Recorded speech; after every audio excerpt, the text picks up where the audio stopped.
ইতিহাসে এই প্রথম মার্কিন সাম্রাজ্য কোনো দেশের বিরুদ্ধে প্রত্যক্ষ যুদ্ধে পরাস্ত হলো এবং সেই দেশের শর্তেই সেই দেশকে ক্ষতিপূরণ দিয়ে চুক্তি করতে বাধ্য হলো আমেরিকা যুক্তরাষ্ট্র। আর সেই দেশের নামই ইরান, যে দেশের 5000 বৎসরের সমৃদ্ধ ইতিহাস রয়েছে। ইরান প্রমাণ করে ছাড়লো যে আমেরিকা যুক্তরাষ্ট্রের মতো সুপার পাওয়ারকেও যুদ্ধে পরাস্ত করা যায় এবং সেই আমেরিকাকে ক্ষতিপূরণ দিতেও বাধ্য করা যায়।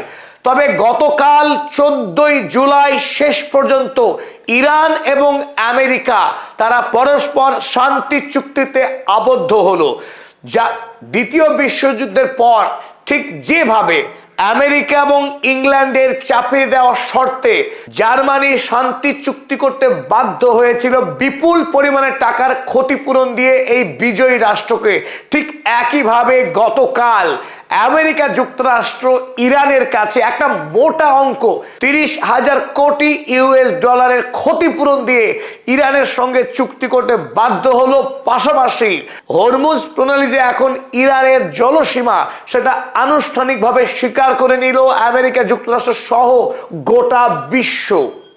আর এরই সাথে আরো গুরুত্বপূর্ণ বিষয়, এই এতদিন ধরে ইরান যে 9000-এরও অধিক স্যাংশনে ঝুঁকছিল, সেই সমস্ত স্যাংশন এবার ইরানের ওপর থেকে উঠে গেল এক চুক্তির মাধ্যমেই। এক ঐতিহাসিক ঘটনা আমাদের মতে 1991 সালের 26শে ডিসেম্বর যখন সোভিয়েত রাশিয়ার পতন ঘটেছিল, আর সেটাই ছিল আমেরিকার মাস্টার স্ট্রোক। আমেরিকা সাম্রাজ্যের সবচাইতে বড় সাফল্যের ঘটনা সোভিয়েত রাশিয়াকে ভেঙে চুরমার করে দেওয়া। আর ইরান বর্তমান পৃথিবীতে আমেরিকা যুক্তরাষ্ট্রকে সবচাইতে বড় আঘাত দিল এই সম্মুখ সমরে আমেরিকাকে পরাস্ত করার মধ্য দিয়েই।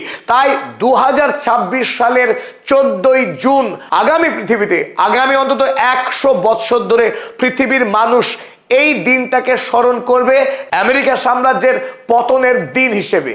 আর আমেরিকা আর ইরানের এই চুক্তি হওয়ার ফলে মধ্যপ্রাচ্যের সবচাইতে বেশি বিপদগ্রস্ত হলো যে রাষ্ট্র, তার নাম ইসরায়েল। যে ইসরায়েল রাষ্ট্রের কারণে বারবার তীরে এসেও তরি ডুবে গেছে।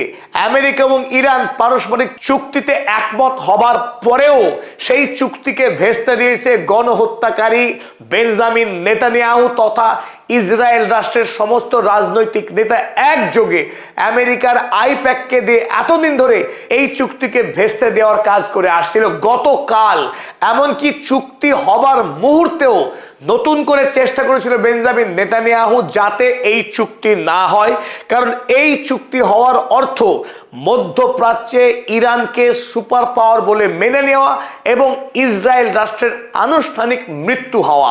তাই ইসরায়েল রাষ্ট্রের মৃত্যুর আগেই শেষবারের মতো বাঁচার চেষ্টা করেছিল এই অন্যায়কারী ভূখণ্ড।